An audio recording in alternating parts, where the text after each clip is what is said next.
Chapter 22, Ricky Santiaga. It was like the whole Bed-Stuy territory cleared out and surrounded the outdoor court where we were scheduled to ball. It felt good to roll up to such excitement, yet it seemed like much more than a junior league game deserved. And I want to win, plan to win, but I definitely do not want to be famous.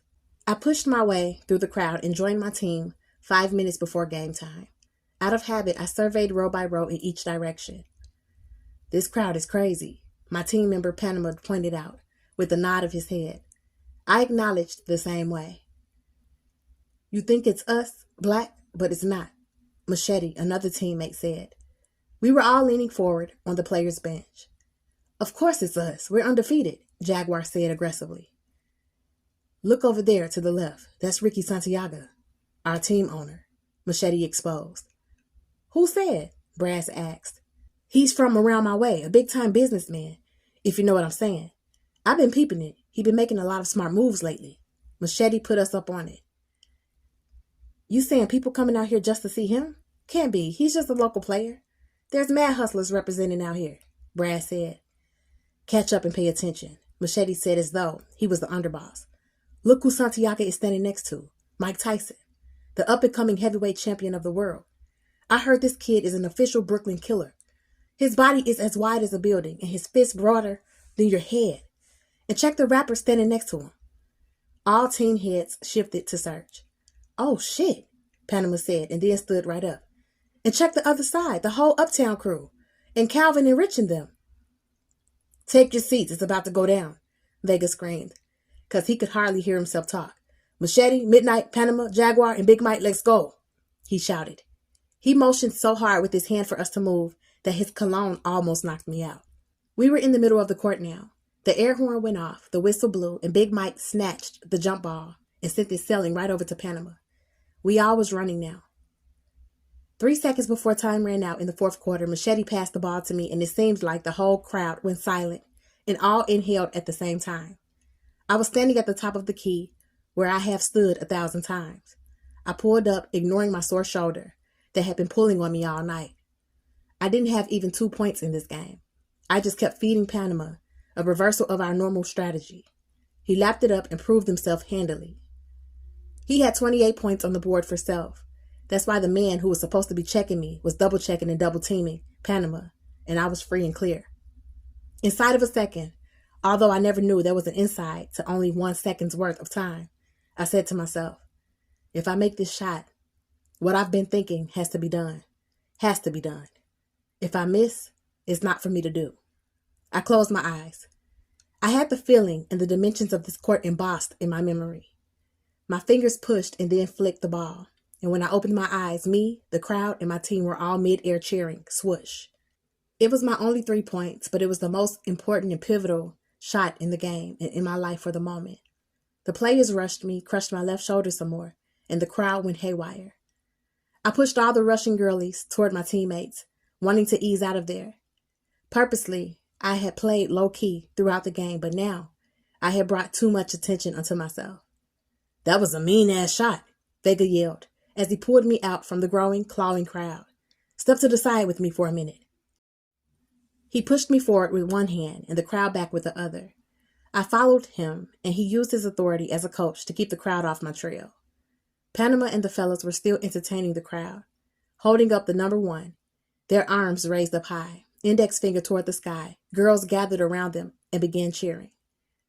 "Let me ask you something, man," Vega said. "Right before you took the winning shot, did I see you close your eyes?" He was leaning in toward me like I was about to reveal some unknown magic potion. "Listen, tell me what you were thinking in this split second. Please." He looked serious and too curious, so I lightened him up. "I was thinking that I had to make Coach Vega look good," I told him. He smiled and hugged me up like one of my excited teammates. "Listen, this weekend is the International Auto Show. I got tickets for you and the other 4 starters. I want to introduce you to somebody influential. Matter of fact, I could take the credit, but he actually asked me to introduce you to him," Vega said, speaking rapidly and emphasizing the importance of the meetup. "Before you say no, just let me tell you, we got a white Mercedes 300E Hammer being unveiled. It's the World's fastest passenger sedan, V8 engine made by AMG, 375 horsepower, 7 airbags, and it goes from 1 to 60 miles per hour in 4 seconds flat. I know, it's a beautiful machine. I finished Vega's sentences. I always kept up with the car magazines. Okay, the New York Coliseum, right across from Central Park. We meet up at about 7 tomorrow night. He stated like it was a confirmed fact. Wish I could, Coach, but I won't be seeing you until game time for the next game. Remember I told you in advance I had something to take care of? I reminded him. He gave me a stare, conveying his disappointment. Then must have decided he still needed me. All right, my man, I got you, my bad. You did tell me that. Hold up. Let me grab the other 4 then, and we can do this right now. He dashed into the crowd and pulled Panama, Machete, Jaguar, Big Mike, same as he did me. That broke up the furor, and the crowd began to slowly move out and off the court. Some girls sucked their teeth, others waited impatiently. Some of the players' people chilled outside the fence for them. Let's walk. Vega ordered the 5 of us.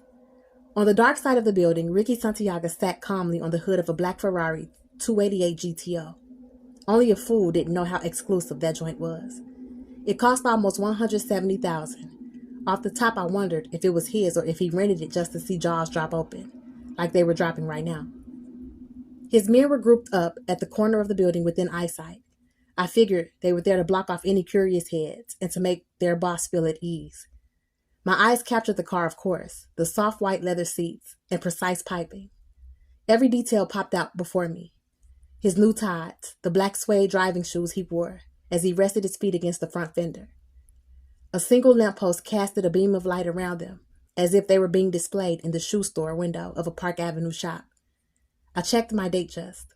It was 10:05 p.m. I had shit to handle and had to meet up with the mirror at 11:30. As I eased my eyes off the face of my watch, I saw his Cartier.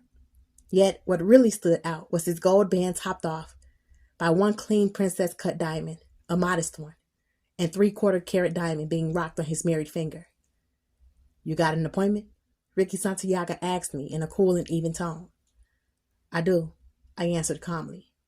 This is the appointment, Vega intervened, giving Santiaga a pound and then introducing him to the 5 of us. Santiaga eased off the hood of the Ferrari and stood. He was at least as tall as me at 6'1". My man Midnight says he has an appointment tonight and I believe him, so we're going to make this quick. Y'all ran a good game tonight, made me feel proud. Your teamwork was crazy and that's what killed off your opponents. Y'all outsmarted them, made hood history. I like that. It made me want to meet you. So let's get to know each other real fast. I'm going to erase everything I heard about each of you from other people up until tonight. He checked his watch. You do the same, all right? He asked us. All right, my 4 team members called out immediately. I'm going to ask each of you 3 questions, any 3 questions that I choose. You get 1 chance to pass if you don't want to answer one of the 3 questions. Then each of you gets to ask me 1 question. I'll take 1 pass for myself, got it? He said, looking each of us in the eye, one by one, to get his feeling across. He was talking slowly and seriously.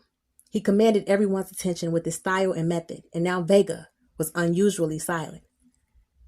Machete, where are you from, originally? Santiago asked. La República Dominica, Machete responded without smiling, in his normal laid-back, intentionally threatening style. Yet, I could see clearly that he was in awe of Santiago. Jaguar, where are you from originally? Belize, Jaguar answered. Panama, from Panama, right? Santiago asked and answered. No doubt, Panama confirmed. So excited you would think he had been MVP of the league already. His gold-framed teeth all exposed.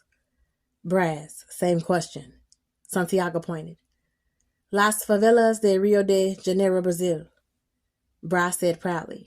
It seemed everybody was suddenly rocking their accents and mother tongue. And you? Santiago asked me with a slight smile. I'll pass, I responded. No problem, that's your 1. Santiago said patiently. So we'll start with you this time. What's the meaning of team? Santiago asked me. I paused and then answered. It's a group of people who decide to work together to accomplish one or more goals. If one person falls or fails, every team member covers for him. We all keep pushing until we get it done right, the way we agreed in the beginning. Santiago looked at Vega one time as though they could communicate without words. Then he refocused on the next player. Machete, what are your plans for the future? Santiago questioned.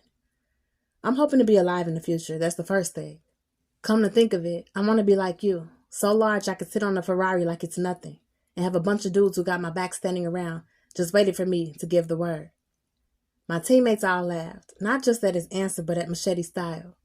We were used to him, but Santiago was just getting a taste. And so the questions went around just like this. I said in the future I wanted the black team to win the tournament undefeated. They all cheered for that. Overlooking that, I never answered the question of how I see my future and what I wanted to become. For his third and final round, Santiago got more serious in his face and his interrogation. Machete, what is success? He asked. $25 million. Machete didn't even pause to think about it. Panama, what would you do to get $25 million? Santiago asked. Any fucking thing, Panama said confidently. My teammates laughed, then confirmed. Braz, what is your definition of a traitor? Santiago asked. Anyone who gets in my way of what I'm trying to do, Braz responded seriously. Jaguar, if you had to sacrifice one thing on your body, what would it be? Santiago asked. Damn, why me? Why ask me that? He said, disappointed. Answer the question. Santiago didn't give him a way out. Jaguar paused. My middle toe? He said after a minute. Everyone laughed. No, seriously, Jaguar said. Because I got two on each side of the middle one, and I can still walk around without it, and nobody but my girl would know it was missing. Everyone laughed. Midnight, my man, what is the meaning of life? Santiago asked me, turning everyone's attention to my reaction. Family, I said, just that one word. No one said anything for seconds. No one moved. All right, let's speed it up. You each get one question. Ask me anything, Santiago ordered. Braz asked, where are you from originally? Santiago looked at me and then answered, I'll pass. Machete asked, why are you putting money up for this league? Santiago quickly said, because we can't let no one else get a monopoly over our young. Machete took one step back as though the answer was too deep for him. Jaguar asked, why did you choose us players in the first place? Santiago said swiftly, because I know what kind of men to surround myself with. Panama asked, what do you do for a living? Everybody got quiet. He knew it was a dangerous question, and so did we. I'm a businessman, of course, Santiago said with a smile. You know, an entrepreneur. About that pendant that you wore the last 3 times I saw you, the gold pendant of the baby shoe. Why did you choose that piece? I asked him, truly wanting to know. Because babies are innocent and men are guilty, Santiago said. Then he touched the pendant he was rocking tonight, a 24-karat gold chess piece. It was the queen piece, surrounded by a link, made up of 40 24-karat gold king crowns. All right, time's up. Now we know each other a little better. Great game. Keep it up until the job is done. He gave each of us a pound. I was last. Strangely, he gripped my hand when I gave him a pound and pulled me into his embrace. We all walked past the Ferrari to view it from another angle as we left. Purposely, I didn't delay. It was 10:25 p.m. now. I walked out with a few players and random youth who were still excited and involved in heated conversation, which included reenactments of small pieces of our game. I hopped on the train with the few and rode toward my Brooklyn apartment. I got off 6 stops later. Slowly, I quieted my mind and blocked out any thoughts of basketball, money, or the game. Calmly, I walked by and with anonymous passengers. I went up the stairs, crossed over, and went back down into the subway on the other side and hopped back on the train, moving in the opposite direction. There is a pathway by her house that nobody should be on unless they live there, and an alley with only one window facing a solid brick wall. I only had a half hour to give. The results would be based strictly on chance. I wouldn't want to attach this act to Allah without his permission. I crouched there, black sweats, black Nikes, my black fitted riding low. Warm weather made my face moist. I could smell the cement and the trash and traces of spilled Kool-Aid, which had attracted a bunch of busy bugs. In only 12 minutes, he came creeping. It must have been his appointment with destiny. He was using the back entrance because he was the type who was hardly ever welcomed willingly through her front door. This time it cost them. I leaped up from the ground, certain I was nothing but a silhouette in the dark of the night. He was startled, surprised, and unprepared, of course. My guess was that he was only used to fighting girls. Men like him think they'll have a free hand forever. I struck him one precise and powerful blow to his throat, so swift with my right closed fist, that when his head tilted forward, he never saw my right leg at a 120-degree angle. My sharp kick made his head stand back up straight, and his body fall backward against the wall. I disappeared faster than the mist before his body could even slide down to the ground. They say that a leopard grabs its prey by the throat, drags it, and then rips it apart with his teeth. When he's done, he leaves nothing but blood and broken bones behind. As I moved swiftly yet calmly, taking 45 seconds to walk through the back streets of Bed-Stuy and down the stairs of the subway, I thought to myself, Banks wanted me and her to have a secret. Now we have a secret.